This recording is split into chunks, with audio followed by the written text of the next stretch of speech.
that 3 people have been arrested in the murder of Mya Fuller. Welch's had called me and said basically, hey, investigators say the trio met Fuller the day before she was killed and done this for the family. The family deserves closure. And on the night of July 30th, 2022, in Murfreesboro, Tennessee, 22-year-old Mya Fuller was lured to a party by 3 people she'd barely known for more than a few hours. They beat her in a nightclub parking lot, forced her into the trunk of a car, and drove her out of the county. Then they shot her 7 times. At first glance, it looks senseless, random, but every crime has its own internal logic, even when it seems irrational from the outside. In this video, we're digging into exactly what drove 3 young people to commit an act of brutality against a woman most of them had never even met before that night. But this story doesn't start on the night she died. It starts much earlier.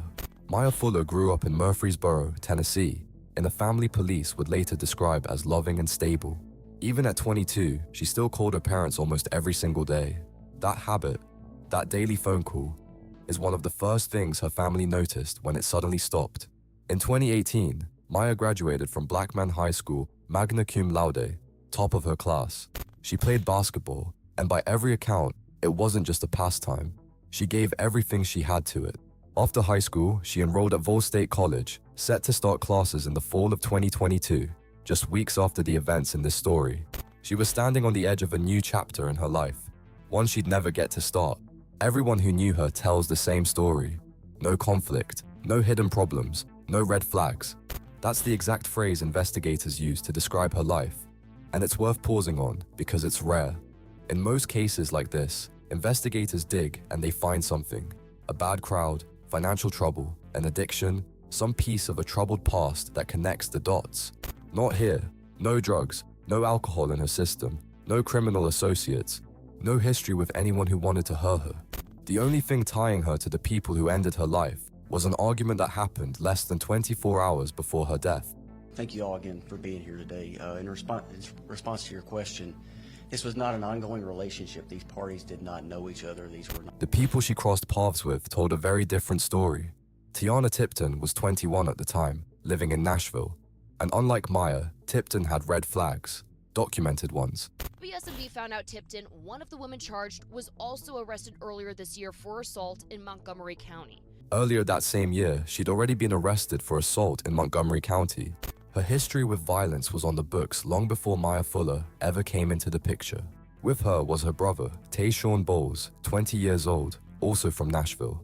There's not much public information about his life before 2022, but one thing is clear, he was close with his sister, close enough that when a conflict that had nothing to do with him flared up, he inserted himself into it. He wasn't part of the original argument between Tipton and Fuller. His role was different. He made it his job to find out exactly who his sister was fighting with, and to see it through. The third person in this story is Lamira Pipkins, also known by the last name Dixon, 20 years old, also from Nashville. She knew both Tipton and Bowles. Almost nothing is publicly known about her life before that summer. In this story, she exists as a mutual acquaintance who happened to be standing next to Tipton at exactly the wrong moment, and that proximity would go on to define the rest of her life. Line these 4 lives up side by side, and the contrast is jarring. On one side, a young woman whose entire life was an open book. School, sports, family, a daily call home. Nothing hidden. Nothing that explains why any of this happened to her. On the other side, 3 people whose backgrounds either point straight to a history of violence or are almost entirely blank.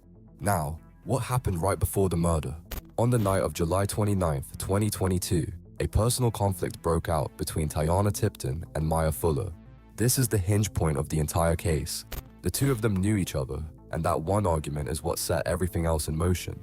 What exactly sparked it? How it played out? Those details never made it into the public record. But the fact that the conflict happened is confirmed. Then another thread gets pulled into the story. One that looks separate at first, but almost certainly threw fuel on the fire. Somehow, through rumor or a second-hand account, Bowles' mother heard that someone had tried to kidnap her daughter, Tiana, at a party in Nashville. She passed that along to her son.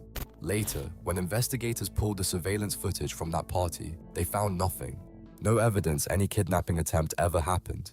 The rumor was never substantiated. and to this day, nobody knows where it actually came from. But at the time, neither Bowles nor his sister knew that. To them, it looked like a real threat, and it landed right on top of Tipton's existing beef with Mya. And by all accounts, it only hardened her resolve.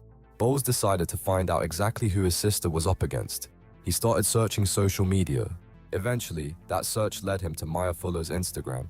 He started sharing her profile around, telling people this was the girl who'd gotten into it with his sister. That's when Tipton stepped back into the picture. She's the one who reportedly pointed her brother toward Mya as the person she'd clashed with. After that, Bowles messaged Mya directly, inviting her to a rap show at Island Vibes, a club in Nashville. Mya said yes, with no idea the invitation was coming from the brother of the woman she'd argued with the night before. Here's the detail that matters most. By the time Bowles sent that invite, he already knew his sister was planning to go after her. That message wasn't innocent. It wasn't neutral. It was the setup, even though Bowles would later insist he had no idea how far things would actually go. Put it all together, and here's the sequence. A personal fight between two women, for reasons that were never made public. On top of that, a false rumor about a kidnapping that never happened. Then a frantic social media search that apparently took only a matter of hours. And finally, an invitation to a party that was already part of somebody's plan. So the question is obvious. Why did a fight, on the surface, a small one, escalate this fast into a planned physical attack? Why did Bowles take it upon himself to personally set up a meeting between his sister and the woman she wanted to confront, instead of just staying out of it?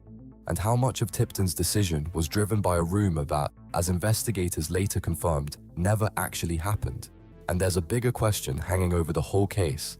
How much did any of these three actually understand about where this was headed? Before we go further, if this case has you hooked, hit like. It helps stories like this reach more people. Subscribe so you don't miss the next investigation, and drop a comment. What's your read on this one? Now back to the case. On July 29th, 2022, Mya Fuller's family saw her alive for the last time in Murfreesboro. It's been almost exactly 1 year ago that our deputies here in Wilson County found Mya. Just a regular Friday, nothing about it stood out. The next day, Saturday, July 30th, Mya worked a shift at a Nashville SC event at Geodis Park, part of her regular job at the time. Nothing unusual, a typical Saturday, a typical shift. After work, she drove home to Murfreesboro in her grey 2020 Toyota Camry.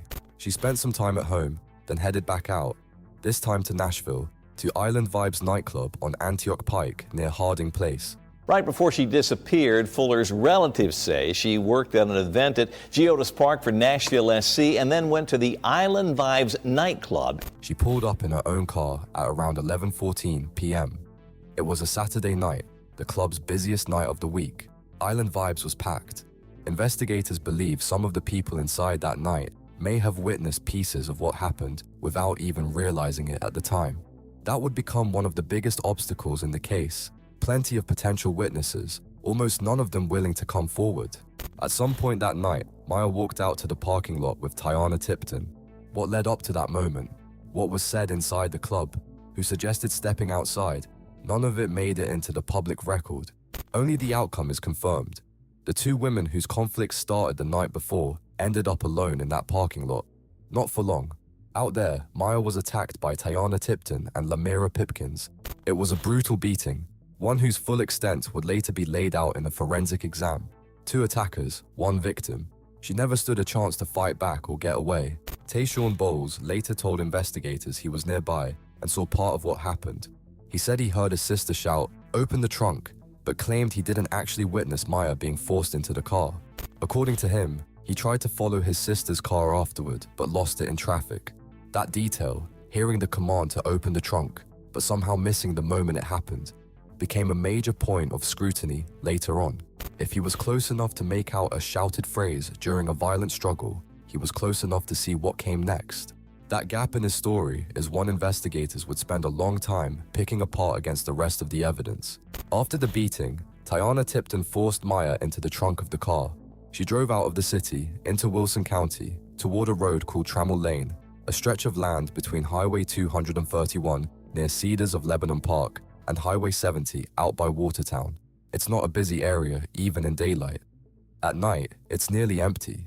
The drive from Nashville out to that spot takes long enough that anyone in that car had plenty of time to change course. Nobody did. On an undeveloped lot out there, Tiana Tipton shot Mya Fuller 7 times. She left the body in the wooded area next to the property, far enough from the road that there was almost no chance anyone would hear. The forensic exam later documented the injuries: broken ribs, a fractured left femur, and a bullet lodged in her pelvis. One bullet was recovered during the autopsy. The gun was never found. A femur fracture doesn't happen from a light scuffle. It takes serious force. Combined with the broken ribs, it tells you the parking lot attack wasn't quick. It was sustained, and it was brutal. And here's something worth sitting with.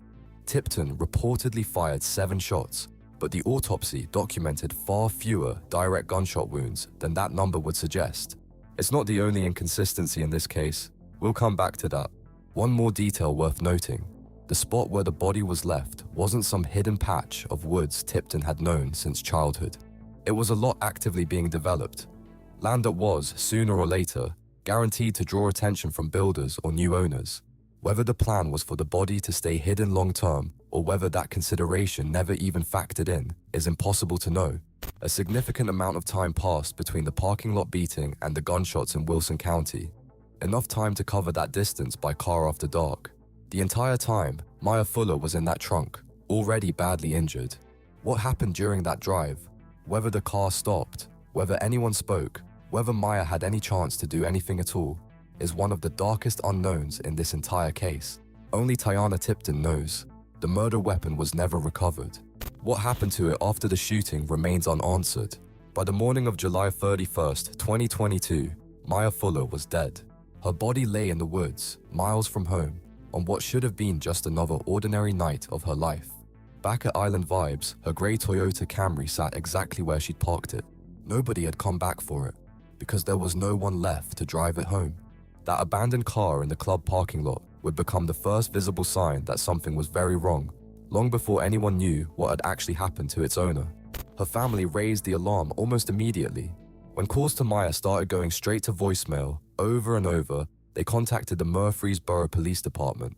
Detective Richard Presley picked up the case. Mya was entered into the National Crime Information Center database, and information about her car, including the plate number, OW3-1L6, went out. For the first week of August, Mya was officially listed as missing. For her family, it was 7 days of pure uncertainty. During that stretch, police almost certainly followed standard procedure, interviewing family and friends, trying to reconstruct her last movements, pulling surveillance footage from around Island Vibes. The details of that early investigative work were never made public. Then, on August 6, 2022, the case took a dark turn. A body was found on a property on Trammell Lane. When they got back up on top of the hill that they smelt a strange odor, and she thought, well, maybe an animal or something like that, was there, and some buzzards was flying around. Not by police, by the Welch family, who'd bought the land just a couple of weeks earlier.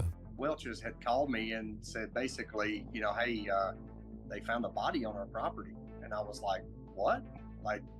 They'd gone out to clear the property and found something they never expected. There's a grim irony here. Tipton reportedly picked that lot because it looked abandoned, undeveloped, off the radar.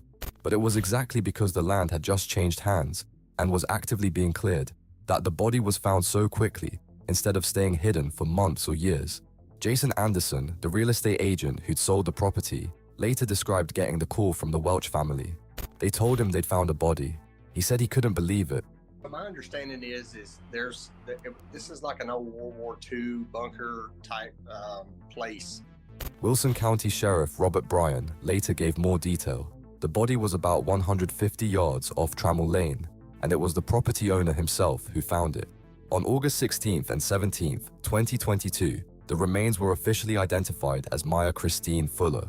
On the evening of Thursday, August 18, Mya's family and friends gathered at Magnolia Medical Center in Murfreesboro for a vigil. They lit candles and released green balloons, her favorite color. Her old high school basketball coach, Teovana Hatchett, was there. She said she didn't believe Mya had a single enemy in the world, that she was always upbeat and always gave everything she had. That vigil happened before police had named a single suspect. At that point, all Mya's family could do was grieve and wait. They had no way of knowing the people responsible wouldn't be caught for almost another year. The next day, August 19th, Mya's funeral was held at Mount Zion Baptist Church on Murfreesboro Pike in Nashville. Elder Charles Claybrooks led the service. Meanwhile, the investigation pushed forward. Authorities started with a $1,000 reward for information. The Wilson County Sheriff's Office later bumped that up to $5,000. The Fuller family's attorney, James Brian Lewis, launched a nationwide fundraiser that pulled in another $16,000 in private donations. Altogether, the reward fund hit $21,000. That jump, from $1,000 to $21,000, says a lot about how hard the family and their attorney were fighting to keep this case in the public eye, while the official investigation crawled forward with no results to show for it. And the fact that donations poured in from across the country tells you Mya's story had already spread far beyond Tennessee. Investigations of this magnitude do not stop until the successful prosecution of those responsible is complete. The break in the case came from surveillance footage, video showing Mya with her future killers on the night she disappeared. At the crime scene, detectives also recovered 7 spent shell casings, matching the number of shots fired. Here's what doesn't add up on its own.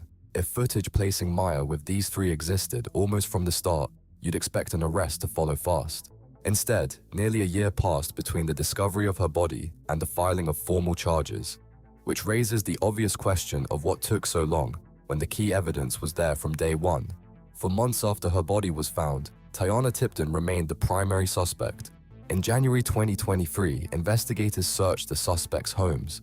By then, the case spanned 4 counties and involved a joint task force: the Wilson County Sheriff's Office, the Tennessee Bureau of Investigation, and Metro-Davidson Police. 6 months passed between those January searches and the eventual arrests in July, a stretch of time about which almost nothing is publicly known. In July 2023, all 3 suspects, Tiana Tipton, Tayshawn Bowles, and Lamira Pipkins, were arrested with help from Nashville Metro Police. Investigators later said that during questioning, all 3 made statements that worked against them, though none confessed outright at that stage. This morning, we'll keep you posted. Lead Detective Walker Woods, who'd worked the case since Mya first went missing, later called it the biggest case of his career. Case files running several thick folders deep, plus terabytes of digital evidence gathered over a year. That alone tells you how massive this investigation actually was. On July 20th, 2023, the first court hearing took place. All 3 defendants pleaded not guilty.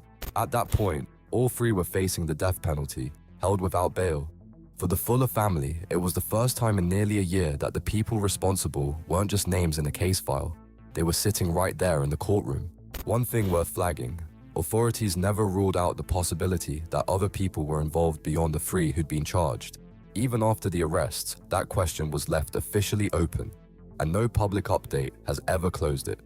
We have new developments in the Mya Fuller murder case. A trial date has been set for 2 of the 3 suspects charged in her death. On March 11th, 2025, Tiana Tipton appeared in Wilson County Court for a pre-trial hearing, less than a week before her jury trial was set to begin. Both sides were gearing up for a full trial.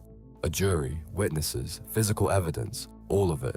Then, out of nowhere, Tipton pleaded guilty to every charge tied to Mya Fuller's murder. It caught prosecutors off guard. District Attorney Jason Lawson later said the plea wasn't coordinated with his office in any way. They were fully prepared to go to trial the following week and expected the same result from a jury. In other words, prosecutors were confident enough in their case that a guilty verdict felt like a formality. And still, Tipton chose to plead guilty herself rather than let a jury decide. Judge Brody Kane sentenced her on the spot: life in prison for first-degree murder and a second life sentence for aggravated murder. Since both counts involved the same victim, the sentences were combined into one. A separate hearing on the remaining charges, kidnapping and desecration of a corpse, was scheduled for later. There was no plea deal here, no reduced charges. Tipton pleaded guilty to everything, and the life sentence came with 0 concessions from prosecutors. That's a sharp contrast to what happened with the other 2 defendants. The Fuller family was in the courtroom for the sentencing, and they agreed.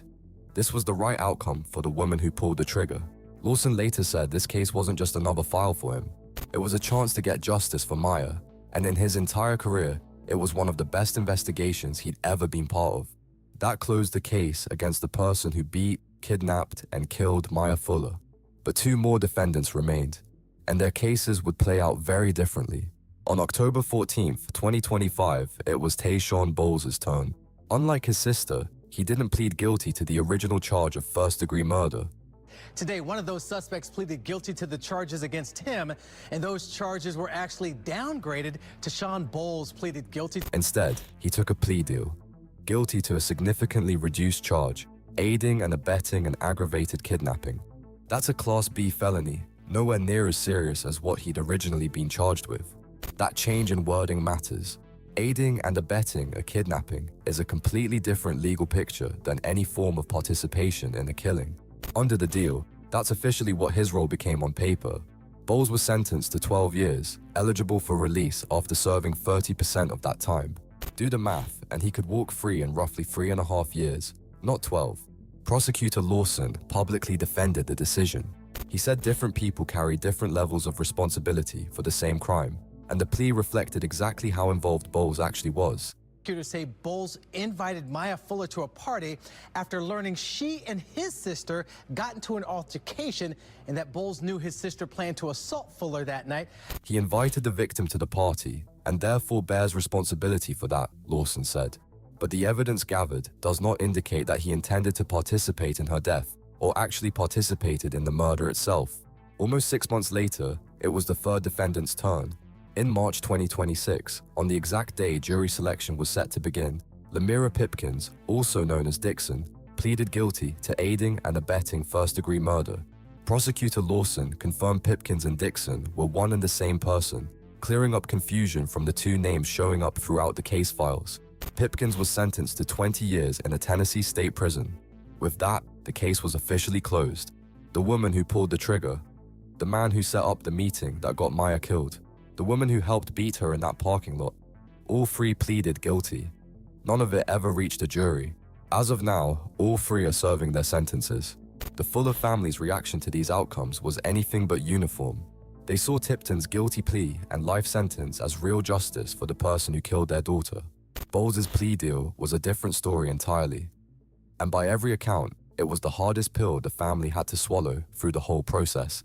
Mya's mother, Mya Fuller, spoke at Bowles' hearing and said she felt betrayed by the justice system.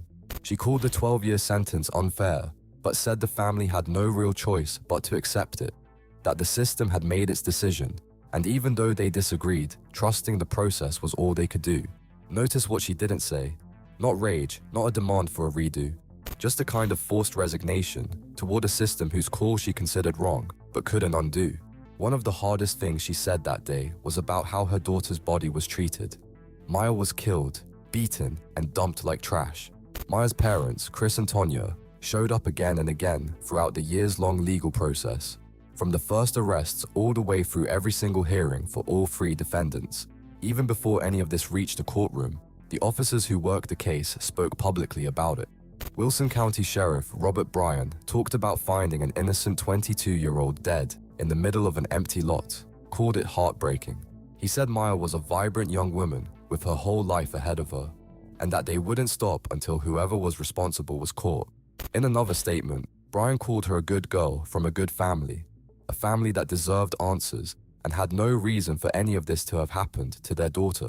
You have to be confident. You have to be confident in the team that you built around me, and all my confidence in making a case like this comes from the leadership of major staff. After the arrests, lead detective Walker Woods said he was confident they caught the people responsible.